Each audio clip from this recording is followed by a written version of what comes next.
Last Tuesday, I stopped by a small place near my office and ordered a simple meal. Nothing fancy, no extras, no drink, just a 12 lunch after a long day of work. When I tapped my card, the screen flipped toward me. 18, 22, 25. Then a service fee I hadn't noticed on the menu. Then tax. By the time the receipt printed, that 12 meal had quietly turned into almost 18. I didn't choose to upgrade anything. I didn't say yes to more food, I just said yes to getting out of there without feeling awkward. So here's the question I couldn't shake on the walk back to my desk. When did prices stop being prices and start becoming suggestions? My name is John, and I make videos about money not from the perspective of someone who figured it all out, but from the perspective of someone who has stood in line after work, stared at a payment screen, and wondered how a simple purchase got so complicated. This channel exists for people who work, pay bills, feel tired, and still somehow feel like their money disappears faster than it should. Not because they're reckless, not because they're bad with money, but because modern life has been redesigned in ways that quietly extract more from you without ever announcing it. Today's video is about something a lot of people feel but struggle to explain: tipflation. That moment when a price looks reasonable until it isn't. When a 12 meal becomes 18. When a coffee turns into a moral test. When you're no longer deciding how much something costs, but how much discomfort you're willing to tolerate in public. Tipping used to be simple. It was optional. It was personal. It was a thank you for good service. Now it shows up everywhere. Self-checkout kiosks, food trucks, merch booths, airport kiosks, often before anyone has even done anything for you. And this video's not about shaming workers. It's not about telling you to stop tipping. And it's definitely not about saying just cook at home or stop eating out, as if people don't already know that. This is about understanding how the system changed. Because prices didn't just go up, they fractured. Instead of one honest number, we now get layers. Menu price, service fee, platform fee, tax, suggested tip. Each one feels small. Each one feels defensible. And by the time they add up, the decision is already over. In this video, I want to walk through three things. First, how modern pricing turned into a series of suggestions instead of a clear cost, and why businesses prefer it that way. Second, the psychology behind tip screens and service fees and why they make normal, reasonable people feel pressured into paying more than they planned. And finally, what you can actually do about it, not in a perfect, moral, spreadsheet-approved way, but in a human way that respects workers without letting guilt become your monthly subscription. Because if money stress feels heavier than it used to, there's a reason, and it's not just inflation.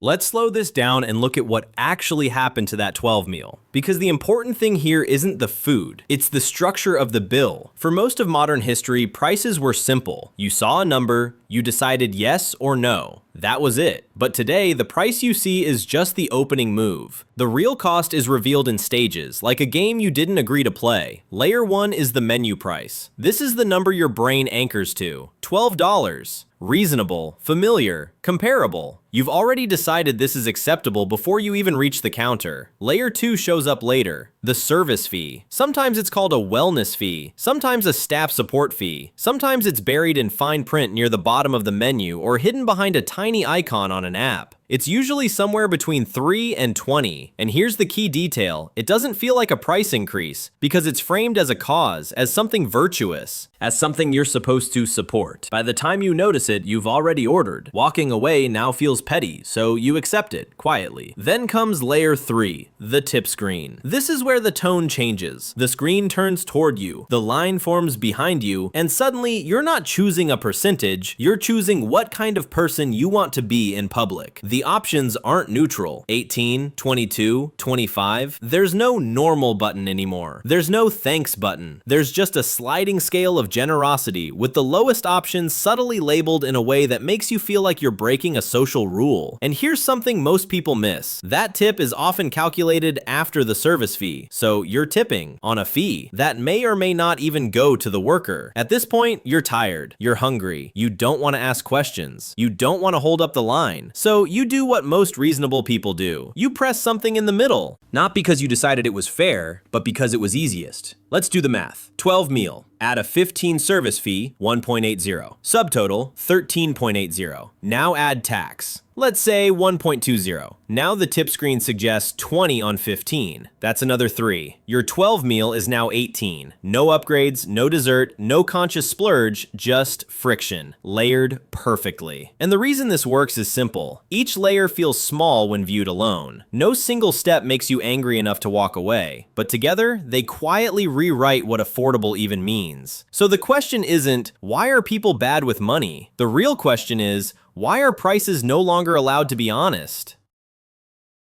If you've ever wondered why companies don't just raise prices and be honest, the answer isn't complicated. It's not because they're nicer this way. It's because your brain hates price increases but tolerates fees. When a restaurant raises a 12 meal to 18, people notice. They complain, they compare, they stop coming back. Price increases are loud, they're visible, they trigger resistance. But fees are quiet. A service fee doesn't show up in your mental comparison. You don't say, this place costs more than the one across the street because the menu still says 12. That number stays competitive. It stays innocent. The extra money only appears at the end, when the decision is already over. This is where psychology comes in. Your brain treats the menu price as an anchor. Once that anchor is set, everything else feels like an add-on instead of a replacement. And add-ons don't activate the same alarms. Think about airline tickets. You see a cheap flight, then you pay for a seat, then a bag, then boarding priority. Then suddenly, the cheap flight costs the same as the normal one. Restaurants and apps learned the same lesson. If you add 6 to the price up front, people say no. If you add 1.80 here, 2.40 there, and 3 at the end, people sigh and pay. Another reason fees work is timing. Prices are evaluated before commitment. Fees appear after. Once you've ordered, you're mentally done. You've already pictured yourself eating. Backing out now feels like a loss, even though it's not. So you push through. And then there's branding. Raising prices makes a business look expensive. Adding a staff wellness fee makes it look ethical. The cost is the same, the framing isn't. But the most powerful reason fees work has nothing to do with math. It's exhaustion. Modern life already demands constant decisions. What to eat, where to park, which app to use, how to respond to emails. By the time you reach the payment screen, your decision-making muscle is tired. And tired people don't negotiate.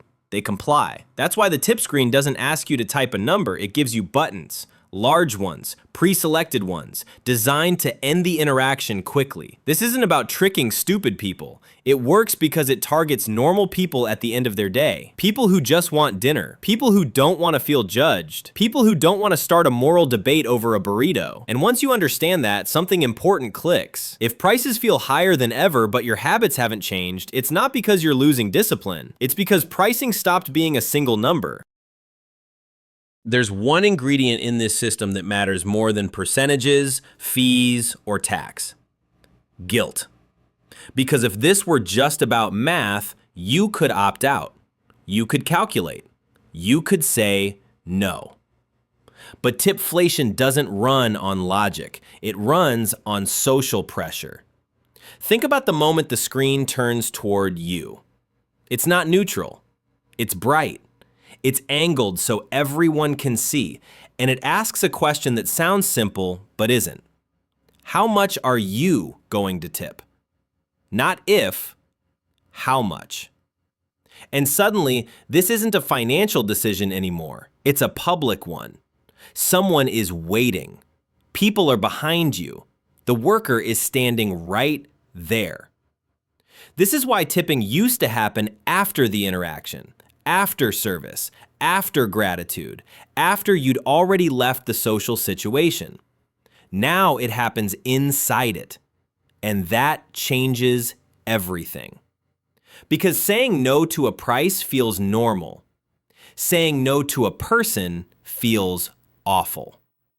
That's the pivot. The system quietly reframed tipping from a personal thank you into a moral signal, a way to prove you're generous, or kind, or not that person. And notice how the options are framed. There's no fair, there's no standard, there's just a ladder. 18, 22, 25. Each step up implies more goodness. Each step down implies a lack of it. Even if no one says a word, the message is clear. This is what psychologists call social compliance pressure, the same force that makes people laugh at jokes they don't find funny, or nod in meetings they don't agree with. You're not tipping because you evaluated the service. You're tipping to end the discomfort. And here's the uncomfortable truth most people don't want to talk about. This system doesn't actually protect workers. It makes them dependent on your mood, your energy level, and your willingness to absorb guilt on behalf of their employer. Instead of paying people more upfront, businesses shifted the emotional labor onto you. You now carry the responsibility of making sure someone else's paycheck feels fair. One awkward screen tap at a time. That's a heavy thing to put on strangers, and it creates a quiet resentment loop. Customers feel pressured, workers feel exposed, businesses stay out of the conflict, everyone feels weird, no one feels satisfied. So when people argue about tipping online, whether it's good or bad, generous or cheap, they're missing the point. The real issue isn't tipping, it's that guilt became a revenue stream. And once you see that, it becomes easier to understand why this system spread so fast. Because guilt is renewable, it doesn't show up on receipts, and it scales beautifully.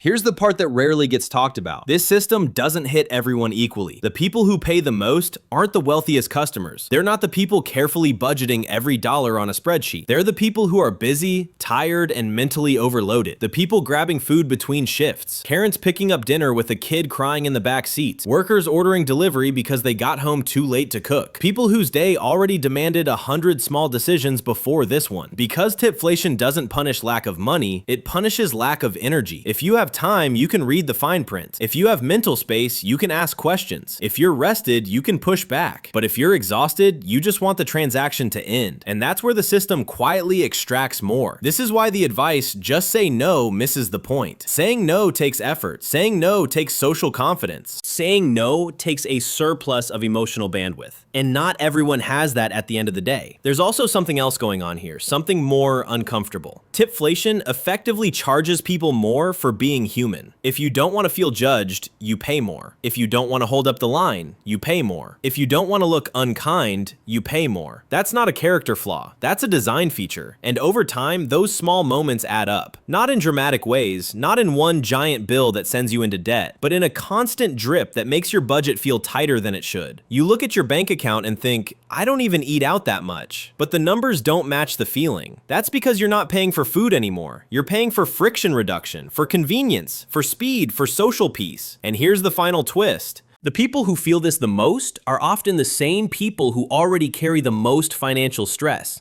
The ones who can least afford unpredictability. The ones who rely on small margins to get through the month. So when someone says it's just a few extra dollars, they're not wrong. But they're also not seeing the whole picture, because for some people, those dollars aren't optional. They're the price of getting through the day without one more confrontation. And that's why this matters. Not because tipping is evil, not because people are selfish, but because we built a system that charges exhaustion a premium.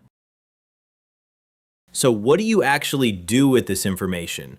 Not in a perfect world, not in a world where everyone is paid fairly and prices are transparent, but in the world we're actually living in. Because the goal here isn't to win some moral argument about tipping. The goal is to protect your energy, your money, and your sense of control without taking it out on the wrong people. Let's start there. 1. Tip intentionally, not automatically. The first shift is simple but powerful. Stop treating the tip screen like a command. Start treating it like a question. Tipping is meant to reflect service, not software defaults, and it's okay to pause for a second and decide what feels right to you, not what the screen suggests. If someone went above and beyond, tip generously. If there was no service, it's okay to tip less or not at all. That doesn't make you cheap, it makes you conscious. The system wants you to react. You're allowed to respond. 2. Learn to read the final number, not the menu price. One of the biggest mindset shifts is this. The real price is the number after all fees and tips, not the number printed on the menu. When you order on an app or stand at a counter, start doing a quick scan of the total before you pay. Not to shame yourself, just to stay oriented. You don't need a spreadsheet, you just need awareness. Once you see how often totals drift, $3,040 above the listed price, your brain recalibrates. You start making choices based on reality, not promises. 3. Ask the one question that actually matters.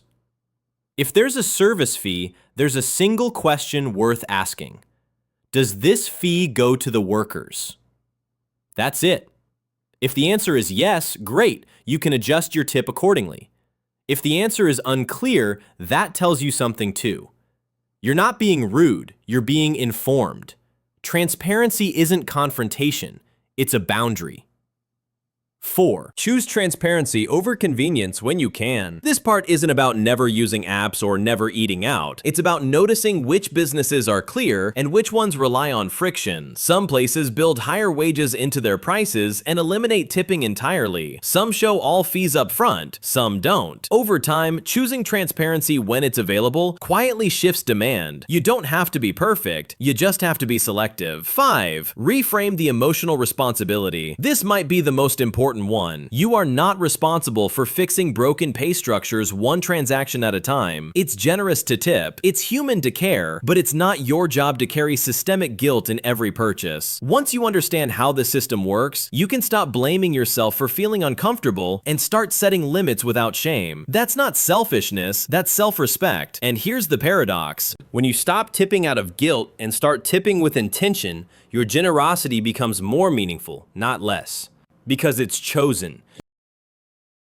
If you take one thing away from this video, let it be this: you're not imagining it, and you're not bad with money. The reason a simple meal feels more expensive than it used to isn't because you suddenly lost discipline or stopped caring. It's because prices stopped being honest, and the difference is now collected through fees, friction, and guilt. This system didn't appear by accident. It was designed carefully, layer by layer, to make paying more feel easier than saying no. And once you see that something shifts, you stop feeling ashamed for hesitating at the screen. You stop blaming yourself for feeling tired. You stop thinking every uncomfortable purchase is a personal failure. Money isn't just math, it's emotional, it's social, and it's deeply shaped by the systems we move through every day. Understanding those systems doesn't make you cynical. It makes you free. So the next time a $12 price quietly becomes 18, pause. Not to argue, not to feel guilty, just to notice. Awareness is where control comes back. If this video helped you put words to something you felt but couldn't explain, consider sharing it with someone who's been feeling the same pressure. And if you want more videos like this about money, time, and the quiet forces shaping our lives, subscribe to the channel. Because I don't want you to be wealthy just on paper. I want you to be wealthy in your actual life.